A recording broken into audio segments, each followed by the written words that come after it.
আসসালামু আলাইকুম।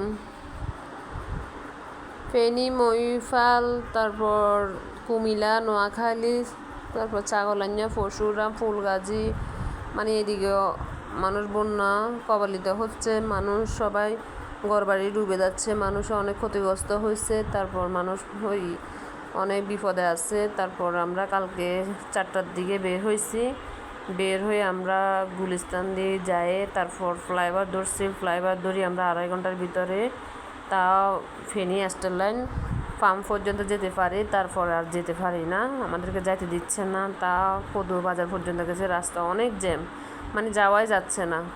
পরে কী করলাম, আমরা তানের গাড়ি বলি, তারপর গেলাম। পরে আমার ফ্যামিলিদেরকে মানে নিয়ে আসার জন্য, ওদেরকে বাঁচানোর জন্য গেলাম। ওরা ওদের বাড়ি থেকে হেঁটে হেঁটে হেঁটে হেঁটে প্রায় লালপুল পর্যন্ত আসতে নাকি 4 ঘন্টা লাগছে। পানির এত স্রোত, এত সমস্যা।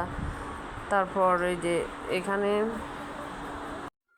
তারপর রাস্তা অনেক জ্যাম, দেখেন বড় বড় বাসগুলো সব দাঁড়ায় আছে। চিটাঙ্গের নাকি মুহুরীগঞ্জে ওইখানে নাকি ব্রিজ ভেঙে গেছে, একটা গাড়ি যেতে দিচ্ছে না। দেখেন হাজার হাজার মানুষ হেঁটে হেঁটে বাড়িতে যাচ্ছে ফ্যামিলি আনার জন্য। তারপরে এখানে সব গাড়ি সব রয়ে গেছে। আমরা যেভাবে হোক গেছি ওদেরকে নিয়ে আসার জন্য।